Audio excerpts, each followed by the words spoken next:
Listen, before we introduce our next panel here, I wanted to give a special shout out to someone who's been it's been a really good partnership for STA. Obviously, you've heard us talk a little about some of the philanthropy and some of the charitable work that gets done at the affiliate level and also at the national level. At the national level, like, you know, we identify a charity at the beginning of the year, and we just kind of say, listen, just stick with us for the entire year, and we'll find stuff to do with each other. And then what kind of works with that is at the end of the year, you really do have like a meaningful relationship with that organization. And one of those people that we did work with that we just felt was really appropriate. You know, she comes every year to the program, but we wanted to give her a call out this year. Jody Grenier, if you can, you stand up here. Just so I want people to really see Jody here. All right. So, you know, Jody Grenier is the CEO of the Foundation for Women Warriors, which is a nonprofit that honors and empowers women as they transition to the civilian life. Now, prior to joining Women Warriors in 2016, Jody was an intelligence advisor for the Marine Corps. Please, as you're afterwards here, we're going to have the cocktail reception up on the 12th floor. Not right after this week, because we have Dan Gallagher coming. We want people in the room for Dan's here, right? But afterwards, just seek her out, find out about the mission, what she's doing with them. It's great work, and obviously, you know, it's worth your time on it. So I want to just thank Jody for the partnership that we've had for like 4 years now. So thank you. Okay, so now on to our next panel here. You know, we have. You know, Doug Cifu is the CEO of Virtu Financial and was co-founder of Virtu in 2018. Previously, he was a partner at the international law firm Paul Weiss, Rick Kind, Wharton, and Garrison. At Paul Weiss, Mr. Cifu served as a member of the management committee, deputy chair of the corporate department, and co-head of the private equity group. Originally, it was going to be Rich Repetto who was going to be doing the moderating here. Rich, unfortunately, ran into a travel conflict. So we found this guy hanging out in the lobby. This is Tim Mahoney, in case you guys don't remember him. He's the former CEO of BIDS and a longtime supporter of STA. And listen to me a favor, when this is over, if you could just kind of hang out, we're going to do an awards presentation to Tim. I'll tell you what that award is right after they're done speaking here, and then we'll end with Dan Gallagher. So with that, Tim, I'm going to turn it over to you. Thank you. Thanks, Jimmy. Thanks, Jim. So the truth was that when Doug and I were taking a train down, he told me that the problem with Rich, and Rich couldn't come, and Jimmy was going to do it, and I said, no, I'll do it. Because Jimmy's going to speak on my behalf when I get the award, and I want him to save up his 10 or 15 words he can get out all together at one time, and I figured it was a good opportunity. Right. But it's a great honor here to be with Doug, and I've known Doug a long time. Doug's been at times a competitor to my business, and at other times a client. He's honestly one of the most honorable people I've ever met. Deeply thoughtful, and runs a great business. So it's a great privilege to be here with you today. I thought I'd start out by asking you, and I know we have slides, and I want to make Andrew happy too, but just talk about market making in general. Because to me, when I think about Virtu, I always think about you as like the premier guys in multi-asset class market making, and when you talk about retail, I think it's just kind of an extension of your core expertise. Yep. Yeah, first of all, how great is it to be here? So thank you, everybody. It's been a long 2 years, and I miss this. I really miss this. And second of all, this is a great guy, okay? And we should all be very, very appreciative of what, you know, the adage that good guys finish last. It's not true with this guy. This guy's a great guy and led a great business for a long time, sold it, and you'll be missed in the industry, so don't leave. Thank you. So here's Tim. Really, really a wonderful guy. Hope you all stay around and hear nice things. Jim, was that your speech? I apologize. I feel like this is his bar mitzvah. Let's do it. Candle number 9. Okay. Anyhow, so look, it's a great question. And really, like, obviously, we're going to talk about payment for order flow and wholesaling and all the things that are going on. But if you go back to the kind of DNA of Virtu, what we're all about, my partner was a guy that came from the floor of the New York Mercantile Exchange. You all have heard the story. I'm not going to bore you with it. Right? Vinny was one of the original market makers in the energy pits of the New York Mercantile Exchange, where prices were discovered and financial intermediation happened in a very mechanical way, right? In a very physical way, the pits of old. I'm sure most of you all remember that, right? And Vinny was smart enough and forward-thinking enough to recognize that price discovery, financial intermediation, market making, which is an essential part of capital markets, was not going to continue in that format, right? And so that we could use technology and automation to scale that very, very, very important function. And that, at its core, is what Virtu was about and will always be about. Right? There is a two-sided price for every instrument, and whether we're acting as a principal or now as an agent, we've extended our capabilities. That really is fundamentally what Virtu Financial is all about. And market making is, business has been around for, a couple thousand years, right? Since that first farmer went to that farm post in Kansas City or wherever he went, right? And he had an extra bushel of wheat, and there was a guy hanging around saying, I'll buy that and sell it to somebody else. That's market making, right? It's obviously evolved tremendously from there. But that's what we do. That's what we do. And through a series of, acquisitions, we've extended, our mandate, if you will, directly to customers, right? Both on a principal, on an agency business, on an agency side. But fundamentally, that's really who we are, and it's a very, very important function in the capital markets. It has become much more automated, and that has meant that the bid-offer spread, right, or the take, if you will, the market maker, or the friction of the market has become incredibly efficient. It's very, very competitive. There's been a number of new entrants. Like our firm started in 2008. I didn't know a bid from an offer. I was a lawyer. We just kind of started this business. Vinny obviously knew what he was doing, right? And spreads have narrowed, and commissions have come down. All of those things are good things. And as you said, we built Virtu as a scaled global multi-asset class market maker because we recognized, right, that markets were going to become more efficient, and if we scaled this functionality across asset classes and geographies, we could build a handsome scaled business, and I think that's what we have today. So maybe talk a little bit about the retail market. I Yeah. heard there's a bunch of things going on. This Yeah, I've heard PFAS something. thing or something. There, people want to talk about There's it. this guy named Gary. Whatever. Right. Lovely man, for the record, and there's a public meeting, so. Yep. But talk a little bit about how you look at retail in your role you play in the retail market. Yeah, I think it's very important to kind of go back to like Knight Capital, right? The firm we bought. I never say KCG, I always say Knight Capital. It was Knights of the Round Table, right? So there were a lot of, probably some folks in this room that were, I was a lawyer back in 95, 96 when this happened, but there were a bunch of retail brokers that got together and said, you know what, there may be a better way to execute orders, and I'm not an anti-exchange guy, for the record. I just had a lovely meeting with NASDAQ. I talk to New York all the time. I think the industry should come together for solutions on things and not be forced by regulators to make markets better. But these folks said, look, there's a better way for us to execute, right? We want to do what's right for our clients. We want to mitigate our costs, right? And we think that if we can segment this order flow in a rational, fully disclosed, transparent manner, that we can provide value to our clients. That's called price improvement, right? And the industry has always been driven, and the competition has always been driven fundamentally on that value proposition. And then as the marketplace evolved and became more competitive, those retail brokers decided, well, they may have their own market making units. That's a very difficult thing to do. You can't be excellent at everything else. So slowly, they either sold or closed those units, right? You remember the history of Schwab and E-Trade better than I do. And effectively today, what you see is the role of the wholesaler is really, and this gets lost in the debate, is really almost like an outsourced service provider in terms of best execution, right? Obviously, they have their own best execution obligations, but this is a very, very competitive scale business. It's very difficult to access a highly fragmented market in a very, very efficient manner, in a fully disclosed manner, right? There's, 15, 16 national securities exchanges, 40 ATSs that matter, dozens of broker-dealers, right? So to source the best liquidity and to provide price improvement is not exactly an easy thing, right? There's some firms, my firm included, that are quite good at it and spend literally hundreds of millions of dollars to do it.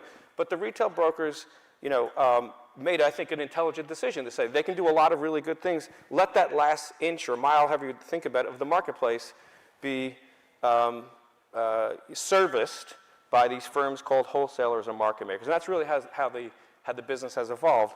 And the fundamental thing, and I think this really has been lost in the debate, and when I went on CNBC, I was very clear about this, that the chair is conflating the issues of payment for order flow, which I know we're going to talk about, but execution quality and price improvement.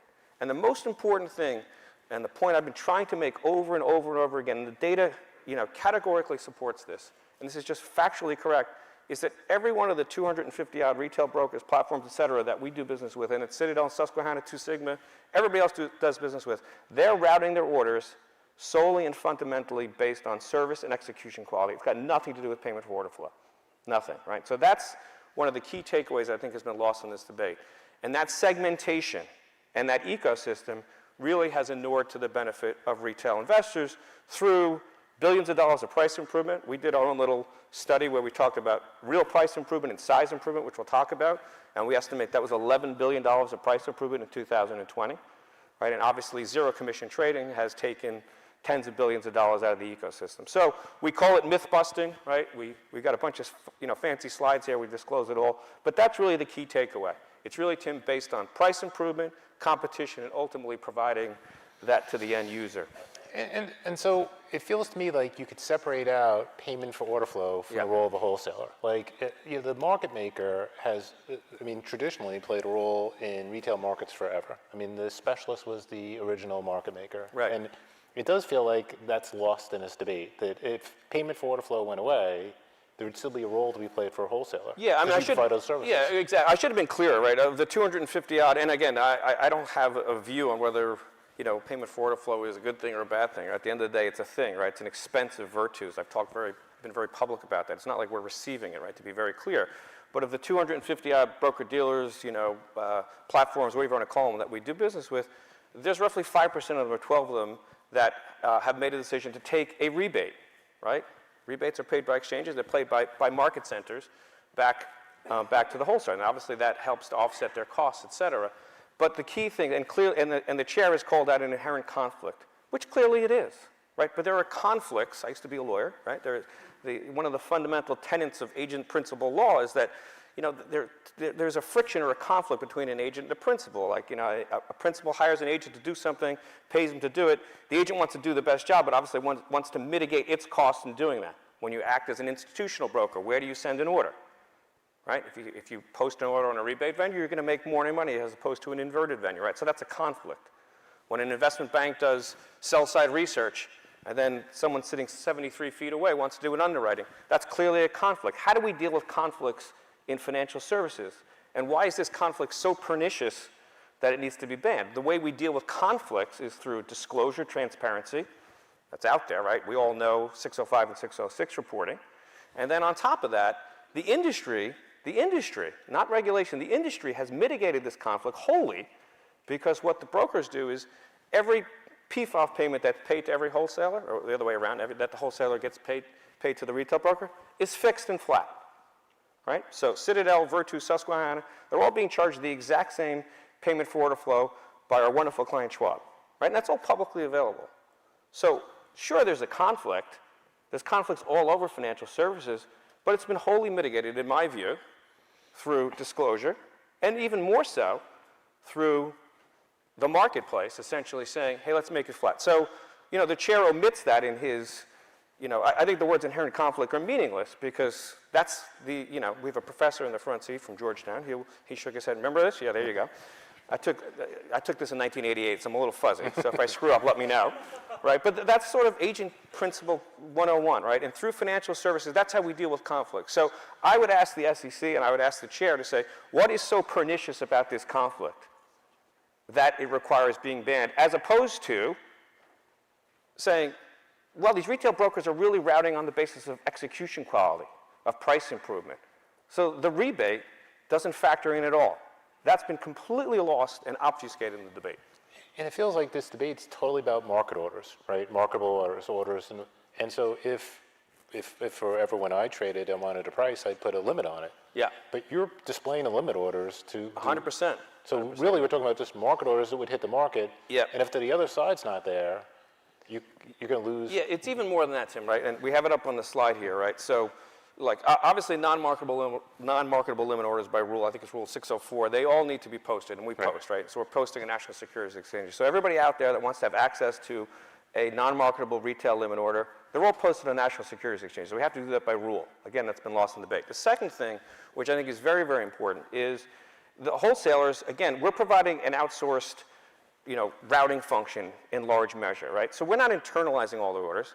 It's not exhaust, right? We do markouts on our own exhaust. We trade with other wholesalers in a very, very profitable manner, right? There are reasons that we can't and don't want to internalize all the order flow. So what do we do? What do we do? We still owe a rebate in some instances, and more importantly, we still owe price improvement on those orders, right? So 30% of the time, we're not internalizing that order. So we think we're pretty good at order routing. We want to source price improved liquidity. So what do? We would do what any agent would do in that instance, right?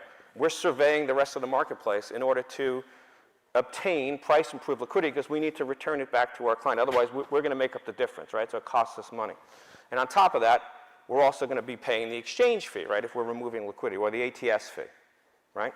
So in that 30% of the instance, so that's all going to be publicly available to y'all. Like, you know, we're going to try really hard to go to IEX, midpoint. I'm going to screw up all the names, so I apologize. Andrew in the front row will correct me. And we think we're pretty good at that, but 82% of the time when we take that order and we try to source third-party liquidity, we fail. We fail. Why? Because it's very difficult in a non-segmented fashion to provide price-improved liquidity. You all know that, right? That's kind of trading 101. And so we would be all in favor, and I've said this publicly, and I've talked to all the exchanges about it, in allowing the exchanges to have more competition. Allow them to have midpoint quotes. Ironically, that actually would inure to our benefit and ultimately to our clients' benefit, because in 2020, right, we paid $82 million of exchange fees and ATS fees for those market orders that we otherwise couldn't internalize. $82 million, we ate. Who else is going to pay that? And we paid about $120 million of price improvement on those orders. So over $200 million on orders that we didn't otherwise internalize. So if you all want to do us a favor, start posting a midpoint on lit exchanges. It's not that much fun. Sometimes you can get run over, but you're going to get a lot of retail fills. A lot of retail fills. So it's, again, the myth of this internalization, this myth that retail orders are not accessible by the public, it's just not factually correct. So I'm all about leveling the playing field. I'm very, very pro-exchange. We do a lot of business on a lot of exchanges. There's 249 exchanges where we're just posting, right, globally in every asset class you could possibly imagine. So if we can have a level playing field with real RLP programs, with real liquidity, more power to you. That actually would inure to our benefit, and we think competition is a good thing. What's the argument that if there was no payment for order flow, it's better for the retail investor? Because I struggle when I hear that, because they're trading for free. Yeah. And if they trade for free, and this is maybe for Selway and Gallagher later, but they're able to do that because they're getting paid for their order flow. They're paid for order flow because they're segmented and it's not as toxic or not toxic. And it feels like the only person that loses in that is the retail investor who's currently trading for free. Yeah, I mean, look, I said on TV, and I'll repeat again. I used to be a lawyer. God help me. But like, who's the plaintiff, right? Like, who's the plaintiff in all of this discussion we're having, right? Like, to me, as a general matter, and I'm gonna, I'll be criticized for saying this. Like, regulators on their own motion typically aren't like, trying to do holistic reviews of market structure. Someone needs to be complaining and needs to be, be aggrieved. Like, who's the aggrieved party here, right? So if you look at your retail investor, obviously they've had a monumental reduction in commissions, and it's been permeated throughout the marketplace, right? I suppose if you look at the narrative, Tim, which is a false narrative, as I just went through, that somehow that brokers are putting orders up for sale, right? Which was the narrative, like, he who pays the most PFOF gets the order. That's just factually not correct, right? That's may have been the case before we bought Knight Capital, but it certainly is not the case today, right? And the disclosure makes that very clear. So ultimately, I just don't really get why we're even having this discussion. I understand the politics of it. I understand the optics of it very well. We're in Washington. I don't pretend to know everything about what goes on here, but I kind of get, as I said, my friends at Citadel happen to be a very convenient piñata these days, right? I said that on television, and I'll repeat it here. So I think a lot of it has to do with that.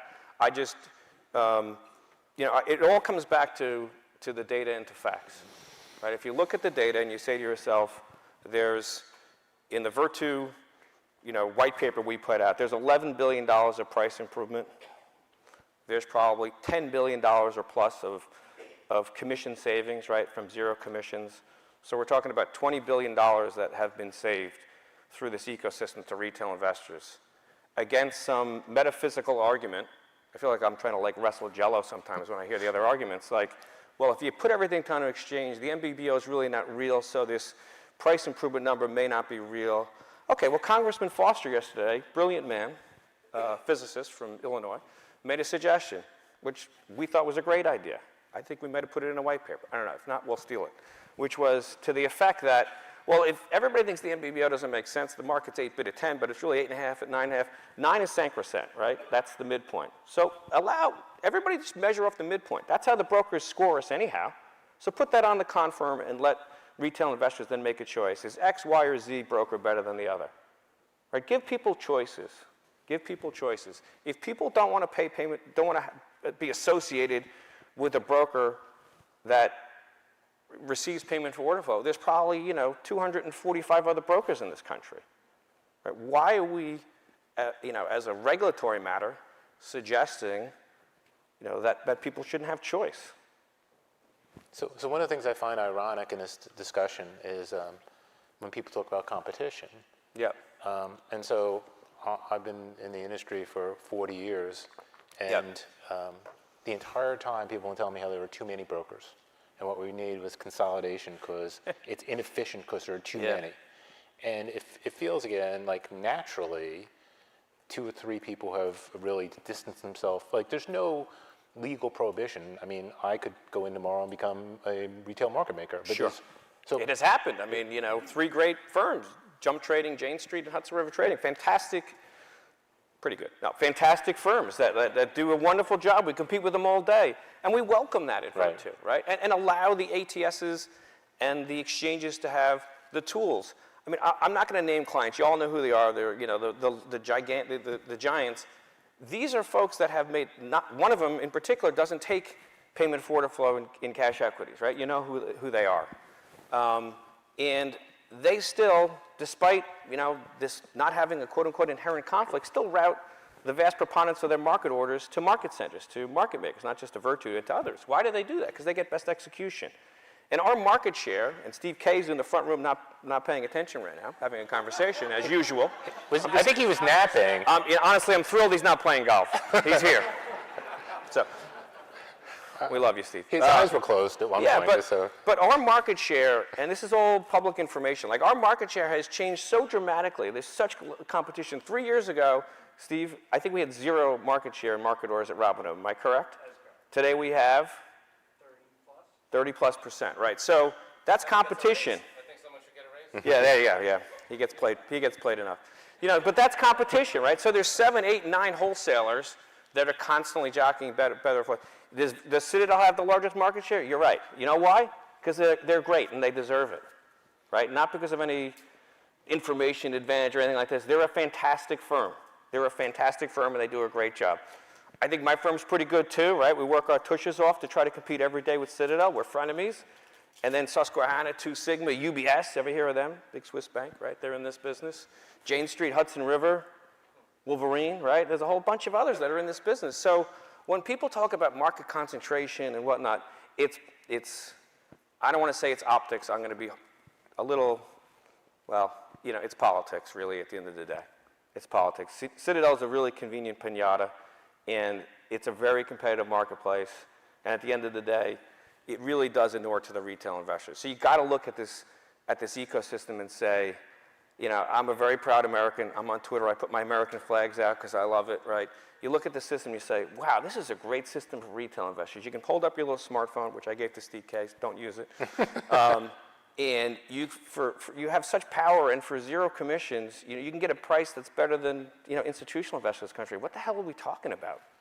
The hell are we talking about? Who's the plaintiff? What are we doing? Right, Dan Gallagher? Who's the plaintiff? You know something about that.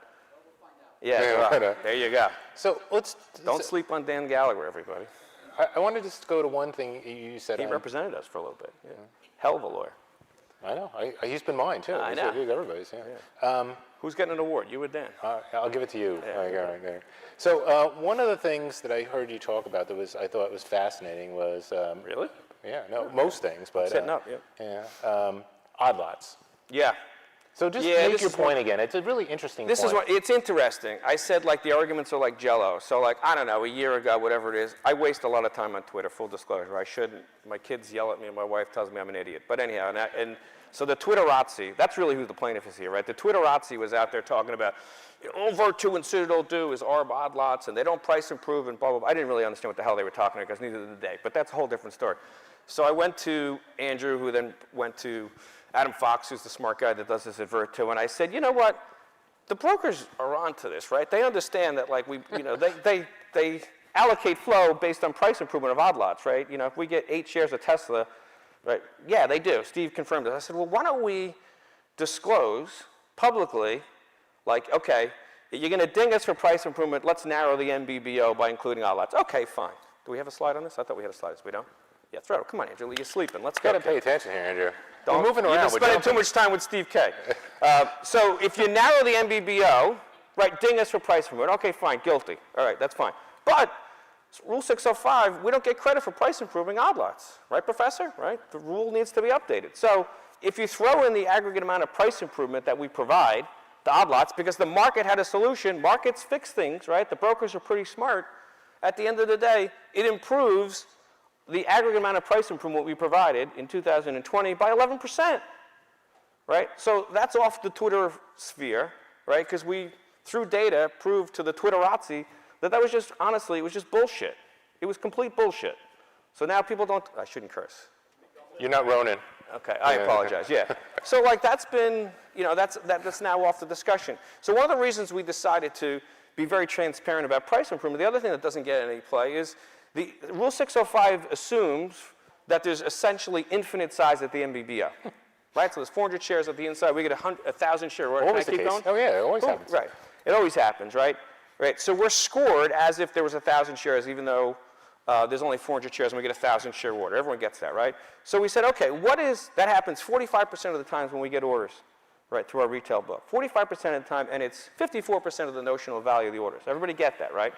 And so the brokers don't care. They said, listen, you got to still price improve, assuming this is 1,000 shares at the inside. So if we aggregate the aggregate amount of size improvement, we're calling it, to the price improvement we provided, and so Rule 605 needs to be updated to take account of this, right? The aggregate amount of price improvement we provide went up by over 200%. So we did our own rule filing, I guess you call it, right? Where we said, listen, Rule 605, you're right, SEC, the rules haven't been updated in 16 years, and you know what? They do not reflect the ecosystem and the value provided by wholesalers. And it's not just Virtu, right? If you aggregate all of that price improvement, again, I'll say it again, in 2020, it's $11 billion. The 605 reports don't even reflect that at all. So let's understand what we're talking about. Let's weigh the facts and the data, right? And then let's make logical, holistic changes if they make sense. I have not heard a single thing, right, a single piece of data that refutes anything that I just said. Zero. So clearly you're more the man in the arena than the critic on the sideline, but you do have some. Sadly, yes. But you do have, and you're marred with the sweat and the blood to show for it. But yes. You do have some things you'd like to change, some improvements you'd make to retail market structure. Yeah. Look, I mean. See, Andrew, we're following this. Yeah, it yeah, wasn't we're like following you didn't think we were slide. paying attention. Like we're following it. You know, look, I mean, they're here, and I've talked about them. We've always prided ourselves at Virtu about being transparent and giving information to our customers. I remember when we first bought Knight Capital, and like people were complaining they didn't understand why their orders were being sent anywhere. And Steve Cavoli said to me, you know, people actually don't like tag their parent and child orders, and clients can't really understand why orders got sent to. I said that's ridiculous. I said we should be 100% transparent with our institutional clients. Explain to them and show them the algos why we sent orders to whatever venue, right? Whether it was a rebate or non-rebate, et cetera. You know, they're the client. Give them transparency. So we think we should, you know, as I talked about before, put on the confirm. Okay, you paid PFOF. It was what, Dan? 37 cents. You paying attention, Dan? 38 cents, right? See, you know, to Robinhood. It's 10 cents to Schwab. Right? Would you rather do that or pay, you know, $4.95 a trade? You can make a choice. You don't have to trade at Robinhood. Sorry, Dan. You can trade someplace else, right? So give people transparency. Standardized price and size improvement so people really know what the hell we're talking about, right? Include, you know, this midpoint idea that Congressman Foster had, which I thought was a brilliant idea. Make it very clear that, you know, the conflict mitigation that has occurred through the marketplace. Make that, you know, statutory, right, or whatever the hell you want to do. So it's very clear that you're not auctioning off orders to the highest PFOF bidder. Allow the exchanges to compete. Like, you know, people, when Ken said that, I was like, dang, this guy's smart. Why didn't I think of that? He said it at the House Financial Services hearing. And he's right. Ultimately, it's the right thing to do because we like competition, right? And we need to source price and liquidity anyhow. So selfishly, it makes sense. And then a bunch of stuff around 605. So there's things that need to be enhanced, the things that need to be updated. But what I've said to the SEC, I've said to politicians, everybody, be very careful. When you start pulling strings, right, like this new suit I bought, you got to be careful, right? Things fall out, and there's a lot of unintended consequences. I'm new to the industry, right, the last 12, 13 years. Everybody complains about Reg NMS. It had all these unintended consequences, right, Professor? Everyone complains. Well, you know what? If you just say, I'm going to ban PFOF, put that in context. What the hell does that mean? What's the impact on the rest of market structure? Why are you doing that, right? Why is that not solved through conflict mitigation and transparency and disclosure like every other conflict in financial services? Honestly, I just don't get it. I don't get it. So we have a couple minutes left. Maybe just pivot for a second and talk a little bit about your institutional business. Wow. I know it's still a business. Yeah. I know people Yeah. don't even care about it anymore. Great But business. you transformed that business. Yep. Combining Virtu and KCG. I'll say KCG, but Yep. talk about that experience a little And bit. ITG. And ITG. Don't forget the Oh, yeah. wonderful ITG firm. Yeah, I mean, it was really a offshoot of kind of how I led this discussion, which was, Vinny and I were always about market making, or Vinny was, right? And we didn't even have customers to begin with. I always give credit to Clive Williams, formerly of T. Rowe, because we ran into each other at a head traders conference, and I was the HFT pinata, and he was beating me up on a stage like this, telling me what a bad guy I was, I should be in prison, and all that kind of stuff. I said, okay, you read the Michael Lewis book too, I see. And I said, Clive's a great guy. I said, Clive, come to Virtu. We're going to show you what we're all about, blah, blah, blah, blah. Comes to Virtu, and he left, and he said, you know what, this is really special. You should get into the agency business. And I said, okay, I'm not the smartest guy in the world. This guy's going to pay me a penny a share, whatever they pay. We'll give this a shot. And that's how we started the business. And it turned out that kind of what we did in terms of building this infrastructure, but the transparency and I would say, the intelligence, if you will, of some of our algorithms and our understanding of market structure and kind of being very basic about how we handled order routing, that with a lot of work and a lot of really, really guys and gals that are a lot smarter than I, that actually does transmute into acting as an agent and routing orders. Because we did that to mitigate our costs and to make money as a market maker, we applied those basic kind of techniques and understanding market structure to an institutional business. And then when we bought Knight, it was there, and we decided, okay, can we scale this thing? Does it make sense? And our conclusion was yes.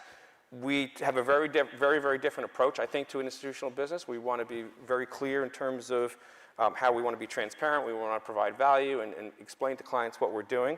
And then the ITG acquisition was a natural extension of that because I'm a big believer in scale. ITG was an amazing firm with a great, great brand and some amazing products and some really, really talented people. It had forgotten the T. Its middle name was technology, right? So we thought that if we could upgrade a lot of what ITG had and its wonderful products and fully integrate that into a suite and retain a lot of really talented people, that we could build a truly scaled, Virtu-style margin institutional business. And we have. I got to give Steve Cavoli all the props in the world.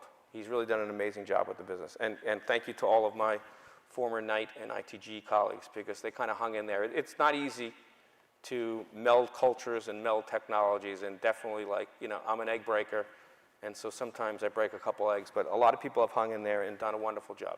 We've heard about you breaking things. I do. Yeah. I eat a lot of eggs, and I break eggs too. Steve will tell you later. Yeah. Well, look, we're out of time, and Jimmy's a taskmaster, and yes. I want to thank you very much for your time and your inside stuff. Yeah, thank you, everybody. I really appreciate it. Thank you.